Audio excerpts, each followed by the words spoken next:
పాత్రికేయ మిత్రులందరికీ కూడా నమస్కారాలు తెలియజేసుకుంటూ చంద్రబాబు నాయుడు గారి మీద ఈ ప్రభుత్వ పాలన మీద జగన్మోహన్ రెడ్డి చేస్తున్నటువంటి అడ్డకోలు విమర్శలు చూస్తూ ఉంటే విధ్వంసకారుడే వచ్చి విధ్వంసం నిర్వచనం గురించి మాట్లాడుతూ ఉంటే ఈ దశాబ్దపు విడ్డూరంగా ఈరోజు ప్రజలందరూ కూడా భావిస్తున్నటువంటి పరిస్థితి. అడ్డకోలు విధానాలతోటి పిచ్చి నిర్ణయాలతోటి ప్రజాకంటక పాలనతోటి తొగ్లక్ పేరుని ఈ ఆంధ్రప్రదేశ్ రాష్ట్రంలో సుస్థిరం చేసినటువంటి వ్యక్తి జగన్మోహన్ రెడ్డి. ఈరోజు ఈ రాష్ట్రంలో చరిత్రకారులు కానీ రాజకీయ విశ్లేషకులు కానీ తొగ్లక్ పేరును కూడా మర్చిపోయి తొగ్లక్ పాలన అన్న దుష్ట పాలన అన్న గుర్తుకొచ్చేటువంటిది జగన్ పాలన అని ఈరోజు ప్రజలందరూ కూడా భావిస్తున్నటువంటి పరిస్థితి చూస్తూ ఉన్నాం. మరి ఆ రోజు రివర్స్ పాలన చూసి దేశంలో ఉన్నటువంటి ఇతర రాష్ట్రాలే కాదు ప్రపంచంలో ఉన్నటువంటి దేశాలన్నీ కూడా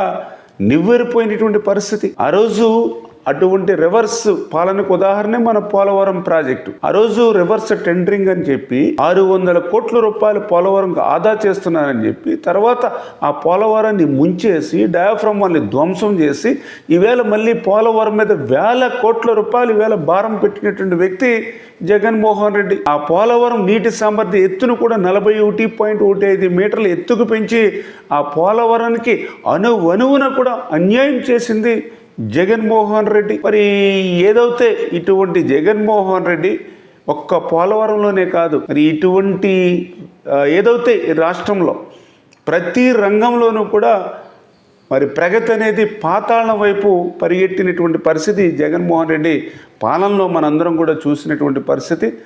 ఎక్కడి దొంగలు అక్కడే గప్చిప్ అనేటువంటి విధంగా జగన్మోహన్ రెడ్డి పాలనలో ఎక్కడ పనులు అక్కడే బంద్ అనేటువంటి పరిస్థితి. ఎందుకంటే ఆ రోజు మనం చూసాం ఎక్కడ కూడా రోడ్లు కానీ డ్రైన్స్ కానీ త్రాగునీరు కానీ ఇట్లా ఏ విధమైనటువంటి మౌలికమైనటువంటి వసతులు లేక ప్రజలు ఎంత కష్టాలు పడ్డారో అంత అష్టకష్టాలు పడ్డారో మనందరం కూడా చూసినటువంటి పరిస్థితి. నిన్న జగన్మోహన్ రెడ్డి మాట్లాడుతూ బటన్ నొక్కడం బ్రహ్మాండం అంటూ ఉన్నాడు.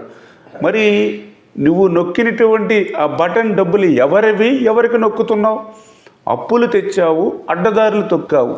నిజంగా బటన్ నొక్కడమే బ్రహ్మాండం అయితే మరి నీకు ప్రజలు ఎందుకు బ్రహ్మరథం పట్టలేదు? అదేవిధంగా నువ్వు నిన్న ఏదైతే చంద్రబాబు నాయుడు గారి మీద విమర్శలు చేస్తూ ఉంటే ఈవేళ తెలుగు జాతి క్షమించరు నిన్న ఎప్పుడు కూడా. ఎందుకంటే ఈవేళ 4 దశాబ్దాల రాజకీయ పరిపక్వత ఉన్నటువంటి పరిపాలన దక్షతుడు ఈవేళ చంద్రబాబు నాయుడు గారు. అటువంటి చంద్రబాబు నాయుడు గారి మీద పవన్ కళ్యాణ్ గారి మీద నరేంద్ర మోడీ గారు, ఎందుకంటే వీరు ముగ్గురు మేలు కలయికను తెలుగు జాతి ఆంధ్రులందరూ కూడా ఆమోదించారు. అంచేత వీరిని విమర్శించడం అని అంటే ఆంధ్రులను విమర్శించడం అనే విషయాన్ని ఈ జగన్మోహన్ రెడ్డి గుర్తుపెట్టుకోవాలని చెప్పి మీ ద్వారా హెచ్చరిస్తూ ఉన్నా.